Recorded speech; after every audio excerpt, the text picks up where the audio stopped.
بالله من الشيطان الرجيم. بسم الله الرحمن الرحيم. قل هل من شركائكم من يبدأ الخلق ثم يعيده قل الله يبدأ الخلق ثم يعيده فأنى تؤفكون. قل هل من شركائكم من يهدي إلى الحق قل الله يهدي للحق أفمن يهدي إلى الحق أحق أن يتبع أمن لا يهدي إلا أن يهدى فما لكم كيف تحكمون. وما يتبع أكثرهم إلا ظنا إن الظن لا يغني من الحق شيئا إن الله عليم بما يفعلون.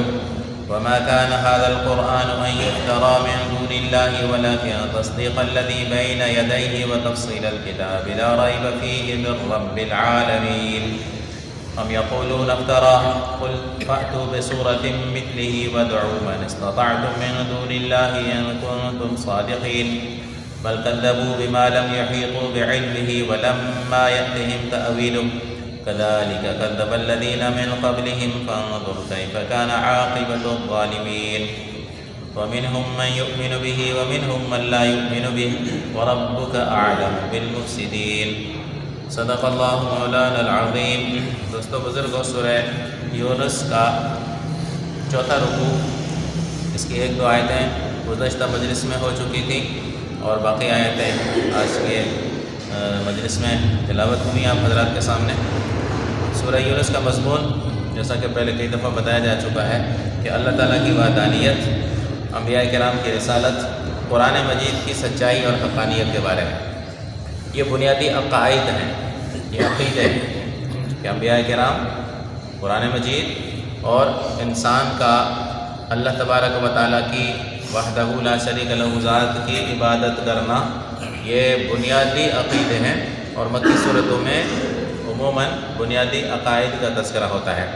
آج کے مضمون میں، آج کے آیات میں سب سے پہلی جو چند آیات ہیں اس میں اللہ تبارک و تعالیٰ نے اللہ کے سوا جن لوگوں نے شریک بنا رکھے ہیں اللہ کے، ان کو ایک چیلنج دیا ہے. جو لوگ خدا کے سوا پیروں، فقیروں، پتھروں، مندروں کی پوجا کرتے ہیں اور ان کو راضی کرنے کی کوشش کرتے ہیں کہ یہ ہم سے راضی ہو جائیں تو ہمارا بیڑا پار ہو جائے گا، انہیں ایک چیلنج دیا گیا ہے. یہ بھی ایک قسم کی عبادت ہے، یہ یاد رکھیں. کوئی بے وقوفی ہے جو کہتا ہے کہ ہم عبادت نہیں کرتے، عبادت کو سینگ نہیں ہوتے، یہی عبادت ہے.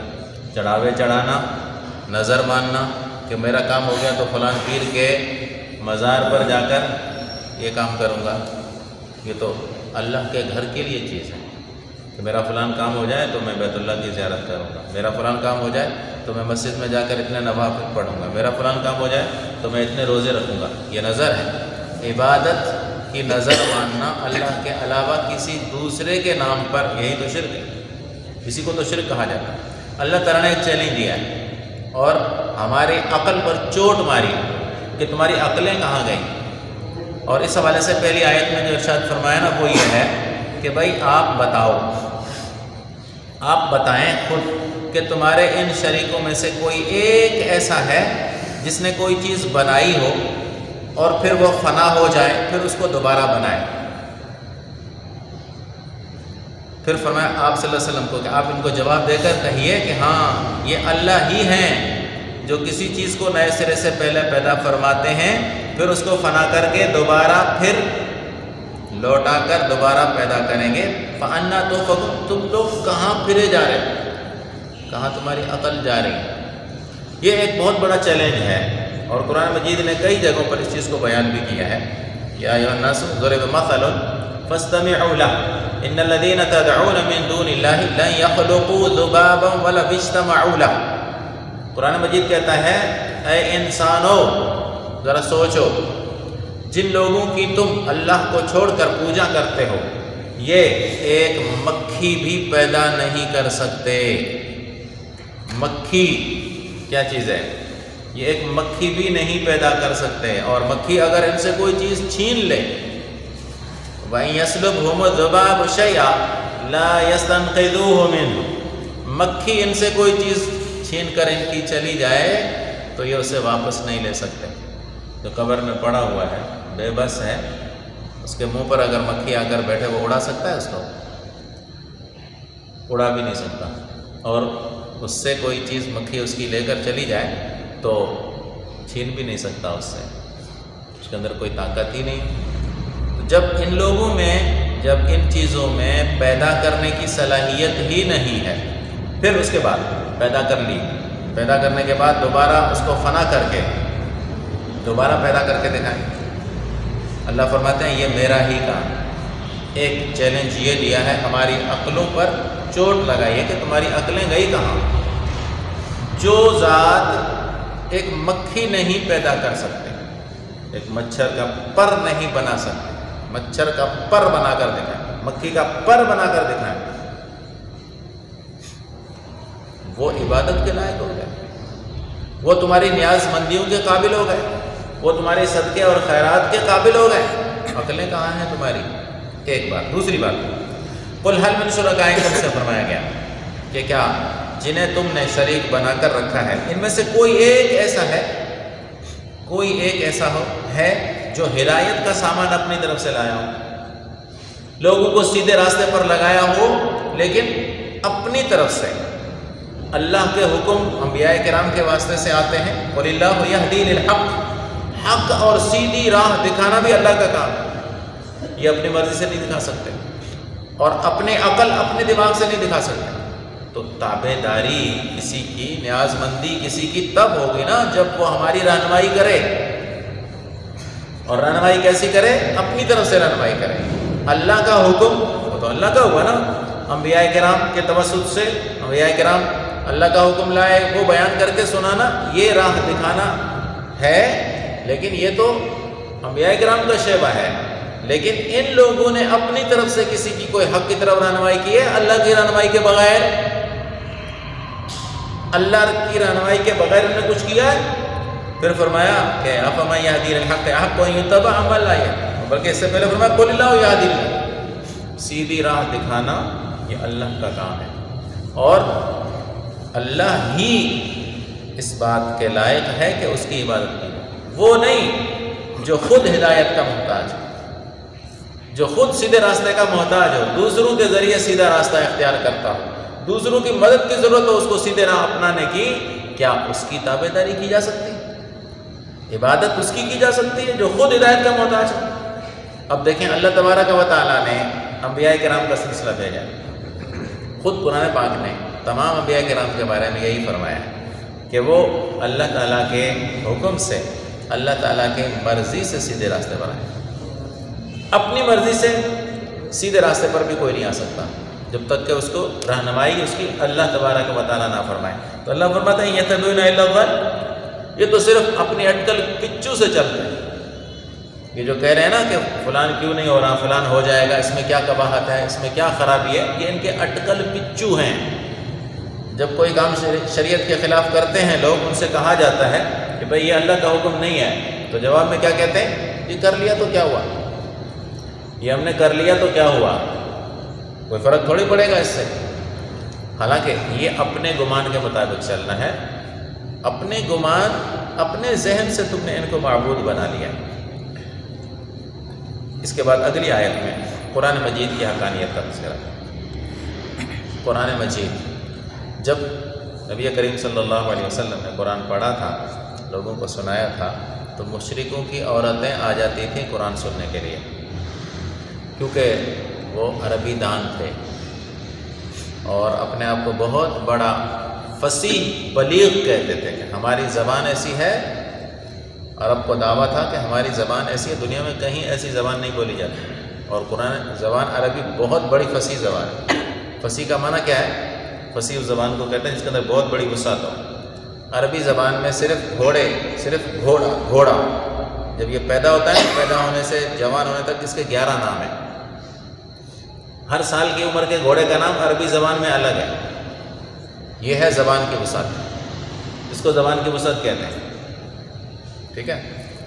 تو وہ لوگ جانتے تھے کہ قرآن مجید جیسی عربی ہم نہیں بنا سکتے، ہم نہیں بول سکتے، اور پھر اس کے اندر جو رموز و اسرار رکھے ہوئے تھے، جو چیزیں اس کے اندر ہیں، لِكُلِّ آیَةٍ ظَاهِرٌ وَبَاطِنٌ، ایک ظاہر بھی ہے، ایک اس کا آیت کا اندر بھی ہے، اس کے اندر جو اندر علوم پڑے ہوئے ہیں وہ اندر اور چیز ہے، وہ لوگ سمجھتے تھے۔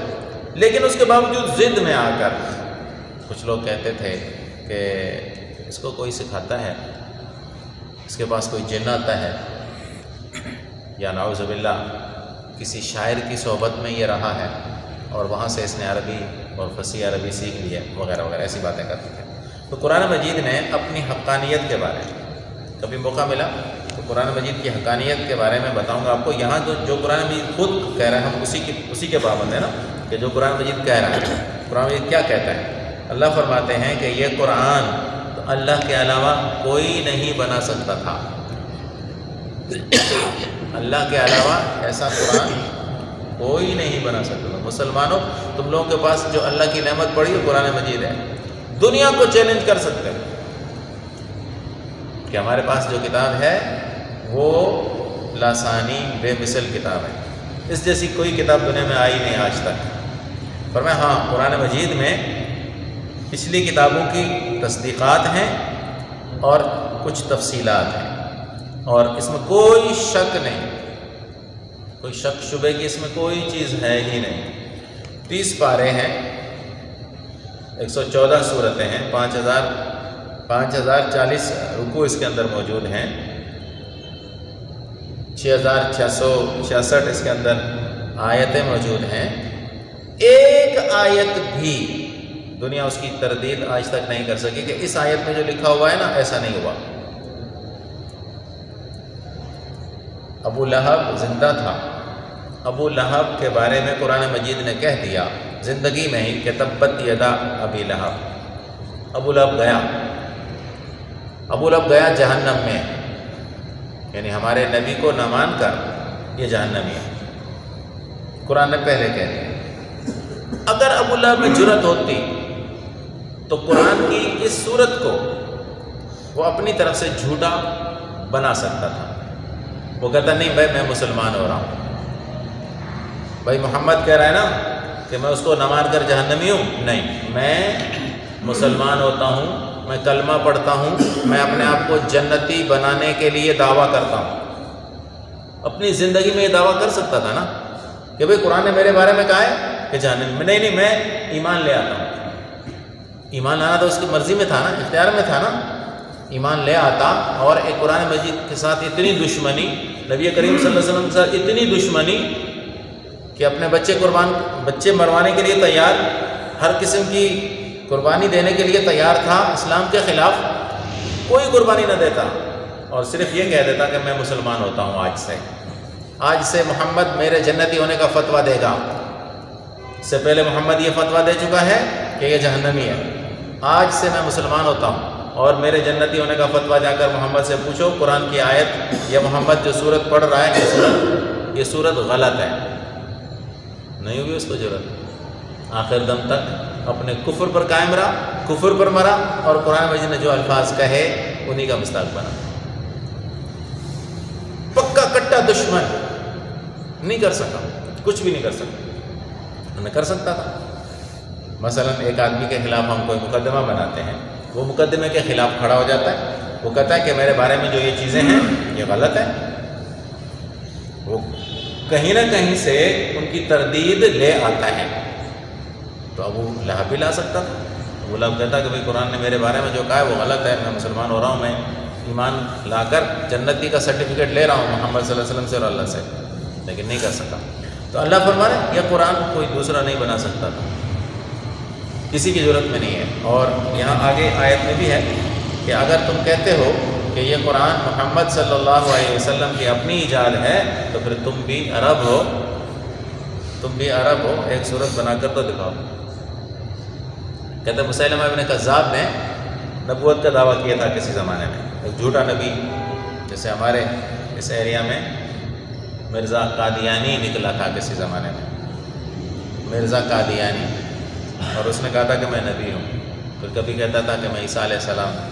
ان لوگوں نے عیسیٰ علیہ السلام کی حیات کے بارے میں اعتراضات کیے ہیں اور کہا کہ عیسیٰ علیہ السلام نہیں ہے، فوت ہو چکے ہیں، حالانکہ ہمارا مسلمانوں کا عقیدہ ہے کہ عیسیٰ علیہ السلام زندہ ہے۔ یاد رکھو، یہ عقیدہ ہے، عقیدہ رکھنا ہے۔ وما قتلوه وما صلبوه ولكن شبه لهم، قرآن خود کہتا ہے عیسیٰ علیہ السلام زندہ ہیں، آسمانوں پر ہیں، قیامت کے قریب دنیا میں تشریف لائیں گے، اپنی نبوت کے ساتھ نہیں، حضور کی نبوت کے پیچھے چلیں گے، حضرت مہدی کے پیچھے نمازیں پڑھیں گے، حضرت مہدی کی وفات کے بعد پھر امامت ان کے ہاتھ میں آئے گی، اور شادی بھی کریں گے دنیا میں، اولاد بھی ہوگی، یہاں حضور کی قبر مبارک کے ساتھ دفن ہوں گے۔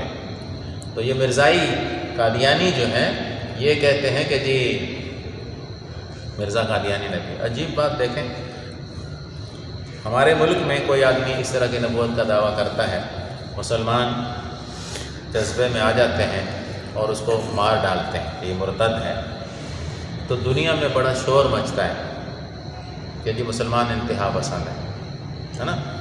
یورپ میں جا کر دیکھو ایسی کوئی بات نہیں، لیکن یورپ سے میں کہتا ہوں کہ تمہارے ملک میں اگر کوئی آدمی کھڑا ہو کر یہ کہے کہ میں عیسیٰ ہوں، تمہارے ملک میں اگر کوئی آدمی کھڑا ہو کر یہ دعویٰ کرے کہ میں موسیٰ ہوں، تو تم اس کے ساتھ کیا سلوک کرو گے؟ کیا سلوک کرو گے بتائیں تو صحیح۔ وہاں یہ بات آئے گی نہیں، آئے گی بات مسلمانوں پر۔ مسلمان جو ہے دہشت گرد ہیں، مسلمان جو ہیں وہ فنڈامنٹلس ہیں، یہ مذہبی جنون ہے ان کو۔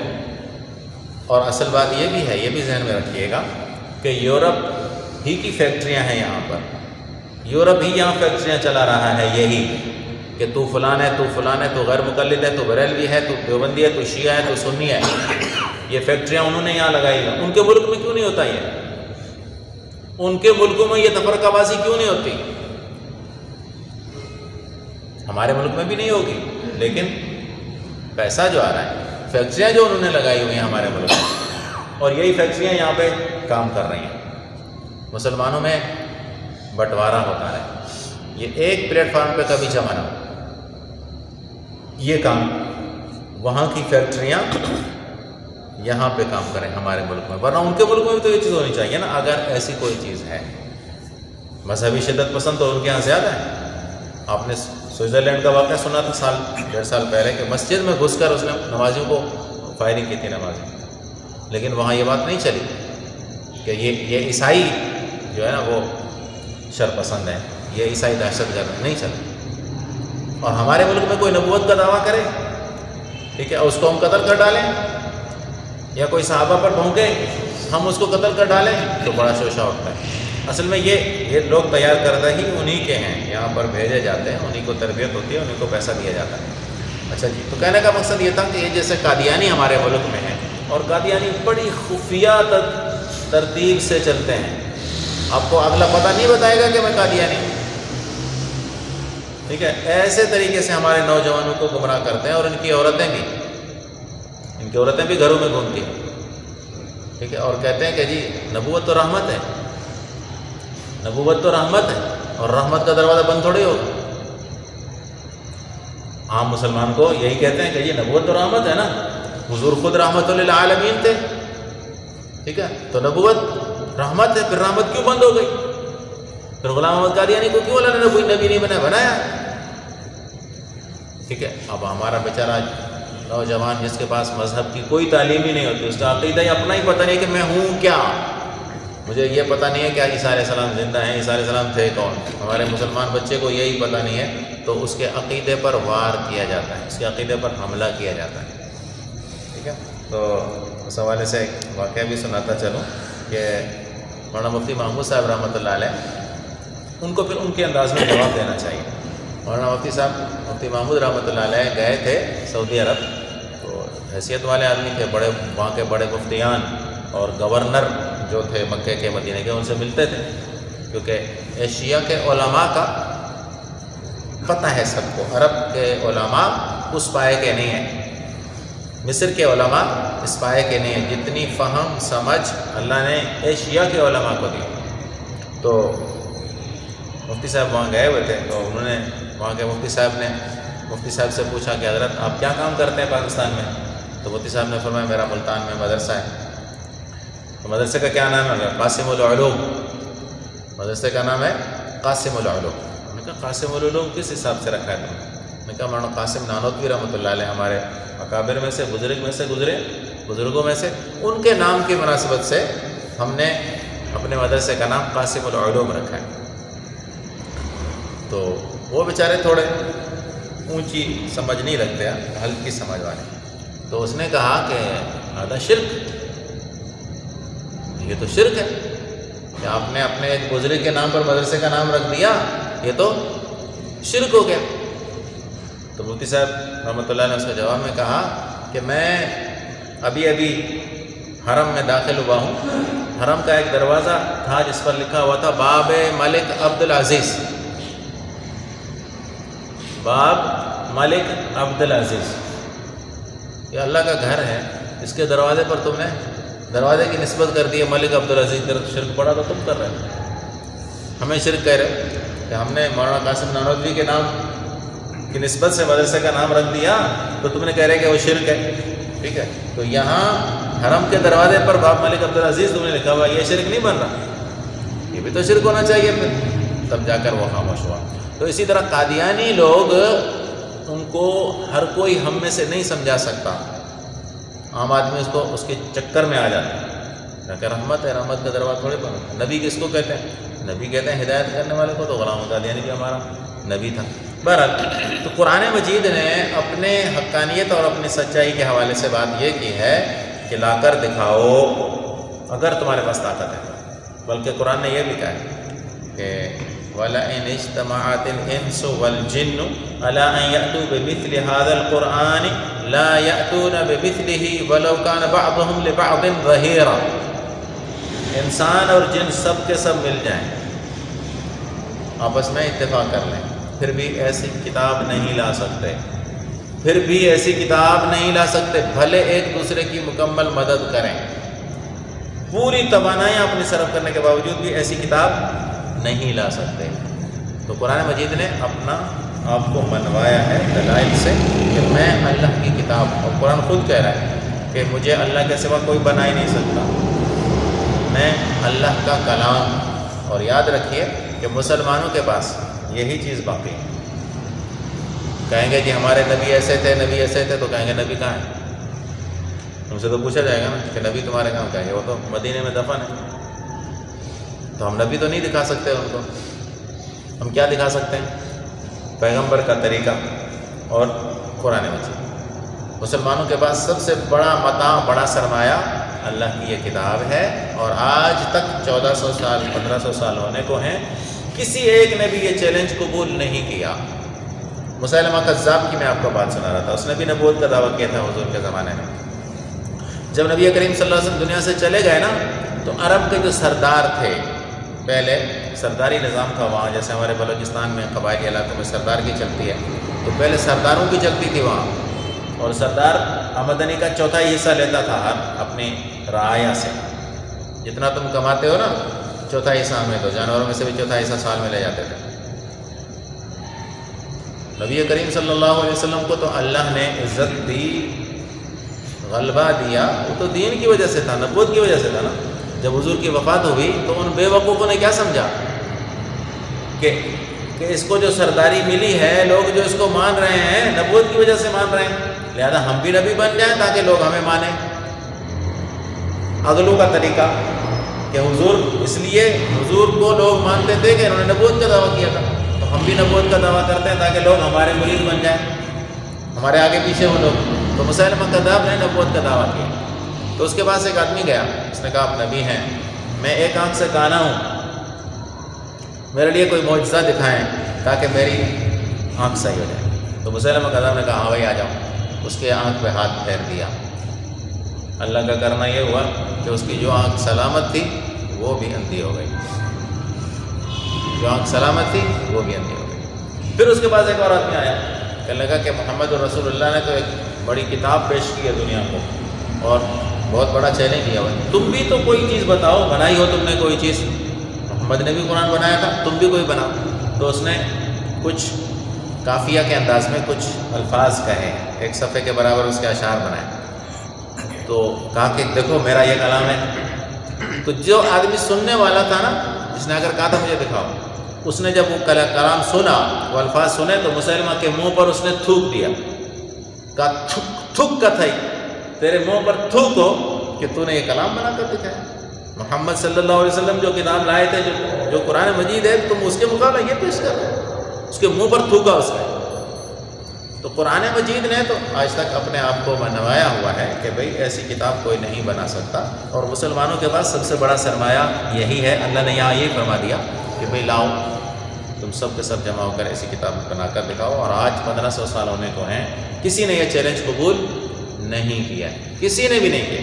ہاں البتہ یہ کر سکتے ہیں، اس میں کاٹ چھانٹ، اس میں ترجمے میں تبدیلیاں، اپنی مرضی کا ترجمہ ڈال دینا، قرآن مجید کی کچھ صورتوں کچھ مضامین کو کہہ دینا کہ جی یہ ابھی اس پر عمل نہیں ہو سکتا، یہ الگ بات ہے. ایسے جاہل اور گمراہ ہمارے ملک میں غامدی جیسے بیٹھے ہوئے ہیں جو یہ قرآن مجید کی تعویلات بھی تفسیر بھی اپنے حساب سے کر سکتے ہیں، لیکن الفاظ پر جرأت آج تک کسی کو نہیں. قرآن مجید کے الفاظ، صورتیں، آیتیں جیسی ہیں ویسی آج تک اللہ نے ہمیں اس شکل میں محفوظ کر کے دی ہوئی ہیں، اور یہ اللہ کا بہت بڑا انعام ہے.